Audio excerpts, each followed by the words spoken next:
You might not have heard that gay marriages have been taking place at West Point Military Academy. And the first male same sex couple to marry at West Point were in a Manhattan bodega in the Soho neighborhood over the weekend when one of them was physically attacked by a man that they say threw the first punch.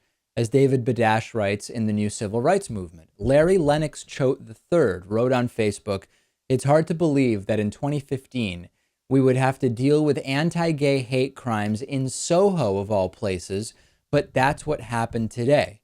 An unidentified man of about 40 years of age screamed anti-gay obscenities at the couple and then punched Larry's husband, Daniel Lennox Choate, in the face. Larry, who graduated from West Point in 2009, explains, the guy who screamed anti-gay obscenities at us in a bodega before sucker punching Danny, he left covered in his own blood with his tail between his legs after I handled the situation and tossed him in the street like the coward loser he is. The Hate Crimes Division of the New York Police Department is on the case, and we have full faith in a positive outcome. We refuse to be victims and are thankful we can defend ourselves, but we're saddened by the fact that idiots like this guy might not pick two guys who went through plebby boxing next time." Daniel graduated from West Point in 2007. The couple were married in 2013.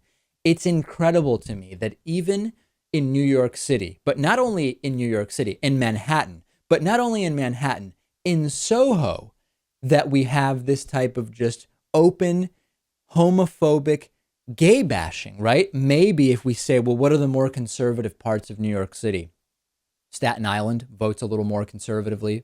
Maybe not that we would expect it, but maybe you would be less surprised by this type of virulent homophobia there. But in the liberal of the liberal of the liberal, that someone would be not only dumb enough, but also this hateful to start publicly shaming gays in this way. His sincerely held beliefs about gay people must have been so strong that he decided to abandon all logic and reason.